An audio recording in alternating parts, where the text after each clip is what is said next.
Hola, ¿qué tal? Bienvenidos. Bueno, primera ley biológica de la ciencia curativa germánica o nueva medicina germánica, como también se la conoce.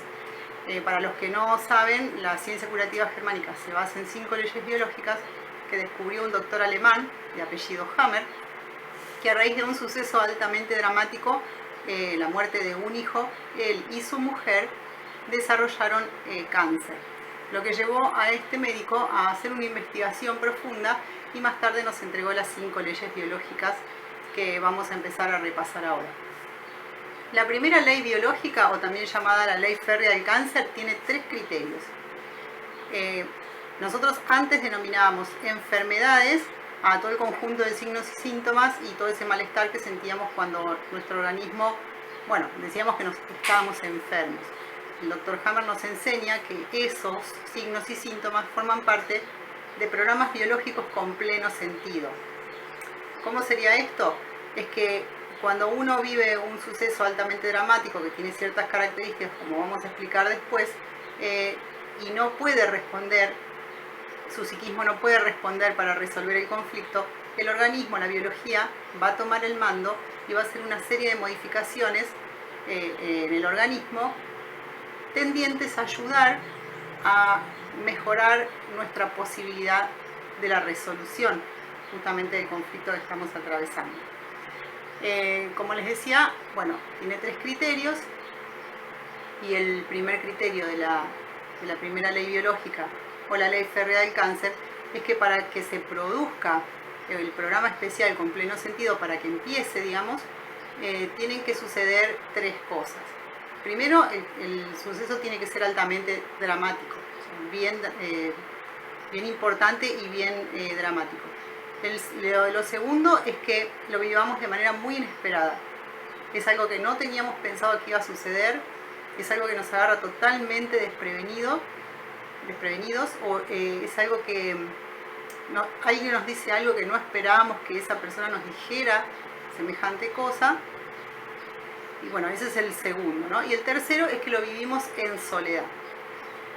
No significa esto que en el momento de que nos suceda este acontecimiento dramático e inesperado estemos solos. Significa más bien que o no lo pudimos compartir porque no encontramos las palabras para expresar qué es lo que estábamos viviendo o qué nos estaba pasando, o bien lo compartimos y la otra persona con la que intentamos compartirlo no pudo o no nos dio la sensación de habernos entendido, por lo que quedamos en esa sensación de soledad. Así que esas 3 cosas se necesitan: que sea altamente dramático, que nos tome de sorpresa, que nos tome desprevenidos, y vivirlo en soledad. En ese momento, a esto justamente el doctor Hammer lo llamó DHS, en honor a su hijo Dirk, síndrome de Dirk-Hammer. En ese momento se forma un foco de Hammer en el cerebro que afecta simultáneamente al cerebro, la psiquis y el órgano. O sea, para decirlo bien claro, en el momento que estamos viviendo este suceso, como podría ser, por ejemplo, nos llaman para darnos una noticia de que nos han despedido de nuestro trabajo, que nos quedamos sin trabajo y no teníamos ni pensado que eso iba a suceder.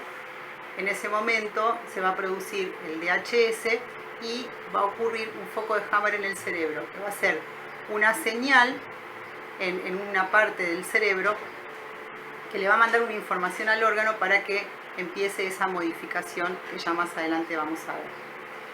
El segundo criterio de la primera ley es que el contenido del conflicto, de qué se trata el conflicto, va a determinar en qué lugar de nuestro cerebro se va a formar el foco de Hammer. Les quiero agregar también que el foco de Hammer es visible en una tomografía computada. O sea, cada persona que vive un suceso altamente dramático, inesperado y en soledad, si va a un tomógrafo y se hace una tomografía computarizada, va a poder apreciar en una parte del cerebro, depende del contenido del conflicto, unos anillitos concéntricos. El doctor Hammer decía en forma de diana, como que se van abriendo unos círculos concéntricos en esa parte del cerebro que comanda determinado órgano. Nosotros en nuestro cerebro tenemos el control de absolutamente todos los órganos de nuestro cuerpo. Todo sucede primero en el cerebro y después a nivel orgánico. Esto es muy importante que destacarlo y que lo tengamos presente, porque todo ocurre en el cerebro, todo está comandado, es como una computadora enorme que tiene control de todos los órganos de nuestro cuerpo. Así que cada modificación que nosotros veamos acontecer en nuestro organismo, primero se va a afectar un relé cerebral. Y esto se puede ver, como les decía, en una tomografía computarizada. Entonces, como decía antes, el segundo criterio es que el contenido del conflicto va a determinar en qué lugar de nuestro cerebro se va a ver el foco de Hammer y cuál va a ser el órgano afectado, ¿sí? Para darles un ejemplo, en el conflicto de miedo a la muerte se va a ver afectado el relé que controla los pulmones, y en un conflicto de pérdida, como le ocurrió al Dr. Hammer y a su mujer, se va a ver afectado el testículo en el varón, el ovario en la mujer, y ahí va a haber una modificación. Repito, el segundo criterio dice que el contenido del conflicto va a determinar el lugar del cerebro donde se va a encontrar el foco de Hammer y cuál va a ser el órgano afectado. Porque hay un órgano que responde a cada programa, a cada conflicto biológico. Y el tercer criterio de la primera ley o ley férrea del cáncer dice que todo el programa especial con pleno sentido se va a desarrollar de forma simultánea e idéntica en el cerebro, en la psiquis y en el órgano. O sea, en el momento que se produce el DHS, se va a formar un foco de Hammer en el cerebro y va a estar en fase activa, de la misma manera que en el órgano. En el órgano va a estar el órgano en fase activa y la psiquis va a cambiar de estar en normotonía o de estar en el ritmo día-noche a estar en un estrés permanente. Cuando llega la resolución del conflicto, en los tres niveles va a haber una modificación y en el cerebro el foco de Hammer va a modificarse, el órgano va a sufrir también una serie de cambios y vamos a pasar de la simpaticotonía a la vagotonía, o sea, la psiquis también va a sufrir una modificación, pero eso siempre pasa en los tres niveles de forma simultánea al mismo tiempo, por lo que si un terapeuta o un médico de la nueva medicina o de la ciencia curativa tiene una tomografía del paciente, puede determinar en qué momento del programa se encuentra, si está en conflicto activo, si ya pasó a fase de resolución, y lo mismo si tiene puede acceder a algún estudio del órgano, o bueno, en el caso de la piel visiblemente se puede ver. Uno puede saber si está en fase activa o si ya pasó a solución. Bueno, estos son los tres criterios de la primera ley biológica. Luego vamos a hacer otro video con la segunda y así hasta terminar la quinta ley. Les sugiero que si quieren interiorizarse y profundizar sobre esto, están los testamentos del Dr. Hammer, que son PDFs gratuitos a los que pueden acceder. Gracias a Dios el Dr. Hammer tenía, a pesar de ser médico, porque esto es la ciencia y él era médico, un médico con muchas especialidades, tenía un lenguaje muy simple y con un poquitín de esfuerzo uno puede llegar a comprender de qué se trata todo. Y bueno, también si desean pueden tomar cursos para facilitarles el aprendizaje.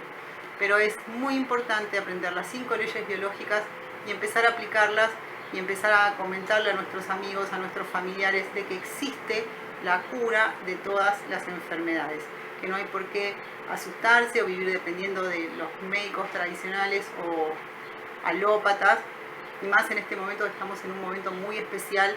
Este mensaje tiene que ser compartido. Existe la cura de todas las enfermedades, existen las leyes biológicas, las personas podemos aprenderlas, las personas comunes. Yo soy una persona común, una ama de casa, una persona que me interesé por esto hace varios años, pero no se necesita tener, para poder entender las 5 leyes biológicas y aplicarlas, no se necesita tampoco pasar por una facultad ni demás. Para profundizar y aprender a lo máximo y por ahí ser terapeuta o por ahí estar dictando cursos, claro que sí, pero para aplicarlas nosotros en nuestra casa, con nuestros hijos, con nosotros mismos no hace falta. Es accesible el aprendizaje, es bien accesible. Así que, bueno, los dejo, les mando un fuerte abrazo y esperamos el segundo video con la segunda ley biológica.